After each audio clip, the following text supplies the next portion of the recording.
കത്തോലിക്ക തിരുസഭയിൽ കർമ്മല മാതാവിനോടുള്ള ഭക്തി ആരംഭിച്ചത് 12-ാം നൂറ്റാണ്ടിന്റെ അവസാനത്തിലും 13-ാം നൂറ്റാണ്ടിന്റെ തുടക്കത്തിലും ആയിരുന്നു. വിശുദ്ധ ഭൂമിയിലെ കാർമൽ പർവ്വതത്തിൽ താമസിച്ചിരുന്ന ക്രിസ്ത്യൻ സന്യാസിമാരായിരുന്നു ആദ്യത്തെ കർമ്മലീത്തുകൾ.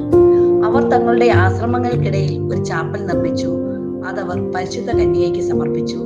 അവരെ സ്ഥലത്തെ സ്ത്രീ എന്ന ധീരമായ പദങ്ങളിൽ അവർ സങ്കല്പിച്ചു. അവർ ലേഡി ഓഫ് മൗണ്ട് കാർമൽ 19-ാം നൂറ്റാണ്ടിൽ ചിലിയുടെ രക്ഷാധികാരിയായി സ്വീകരിച്ചു.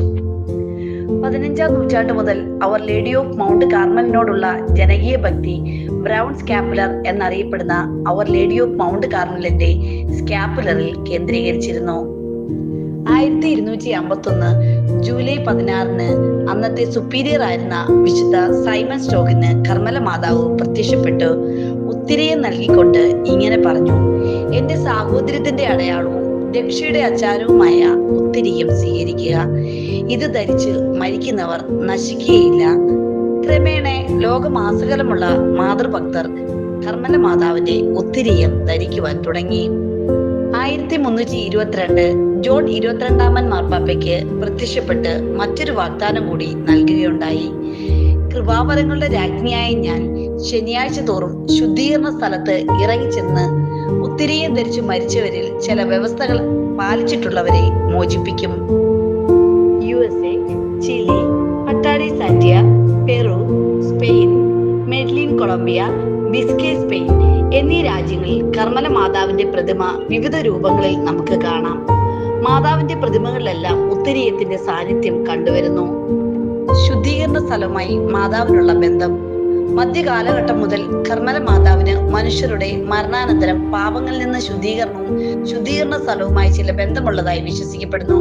ചില ചിത്രങ്ങളിൽ മാലാഖമാരോടും ഉത്തിരിയം ധരിച്ച വ്യക്തികളോടുമൊപ്പം അവരുടെ ആത്മാക്കളുടെ മധ്യസ്ഥതയ്ക്കായി വാദിക്കുന്ന മറിയത്തെ നമുക്ക് കാണാവുന്നതാണ്. കർമ്മല മാതാവിന്റെ അത്ഭുതങ്ങളും അടയാളങ്ങളും. ഇറ്റലിയിലെ പാൽമയിൽ 1894 നടന്ന ഭൂകമ്പത്തിന്റെ വാർഷിക ദിനമായി വർഷം തോറും നവംബർ 16-ന് പ്രദേശവാസികൾ ആചരിക്കുന്നുണ്ട്. 1894 നടന്ന ഭൂകമ്പത്തിന്റെ പ്രഭവ കേന്ദ്രം പാമിയ നഗരത്തിലായിരുന്നു.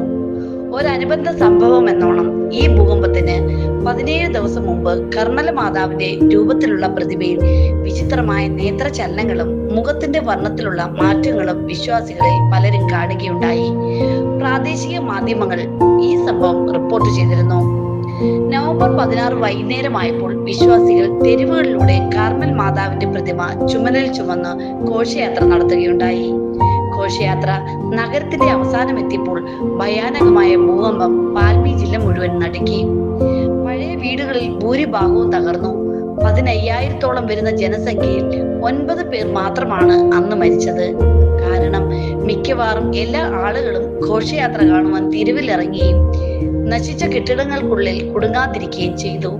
അതിനാൽ 1895 സെപ്റ്റംബർ 22-ന് പുറപ്പെടുവിച്ച ഉത്തരവിന്റെ അടിസ്ഥാനത്തിൽ 1896 നവംബർ 16-ന് കർമ്മല മാതാവിന്റെ പ്രതിമ കിരീടധാരണം ചെയ്യുകയും ചെയ്തു. സമാധാനത്തിന്റെ അമ്മ. 1945 ജൂലൈ 16-ന് ന്യൂ മെക്സിക്കോയിലെ അലാമാർ ഗോഡയ്ക്ക് സമീപം ആദ്യത്തെ അണുബോംബ് പൊട്ടിത്തെറിച്ചു. ഈ തീയതിയും കർമ്മല മാതാവിന്റെ പെരുന്നാളും തമ്മിലുള്ള യാദൃച്ഛികതയിലാണ് കത്തോലിക്ക സഭ യുദ്ധവിരുദ്ധ പ്രസ്ഥാനം കെട്ടിപ്പടുത്തിയത്. 1990-ൽ പുരോഹിതനായ ഇമ്മാനുവേൽ ചാൾസ് മക്കാർത്തി ജൂലൈ 16-ന് 24 മണിക്കൂർ പ്രാർത്ഥനാ ദിനം ആരംഭിച്ചു.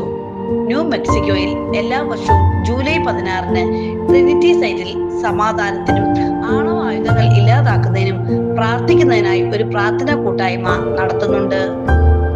14-ാം നൂറ്റാണ്ട് മുതൽ സഭ കർമ്മല മാതാവിന്റെ തിരുനാൾ ജൂലൈ 16-ന് ആഘോഷിക്കുന്നു. ഈ തിരുനാളിനെ ഉത്തിരിയത്തിന്റെ തിരുനാൾ എന്നും അറിയപ്പെടുന്നു. 9 ദിവസത്തെ നൊവേനോട് കൂടിയാണ് ഈ തിരുനാൾ ആഘോഷിക്കുന്നത്.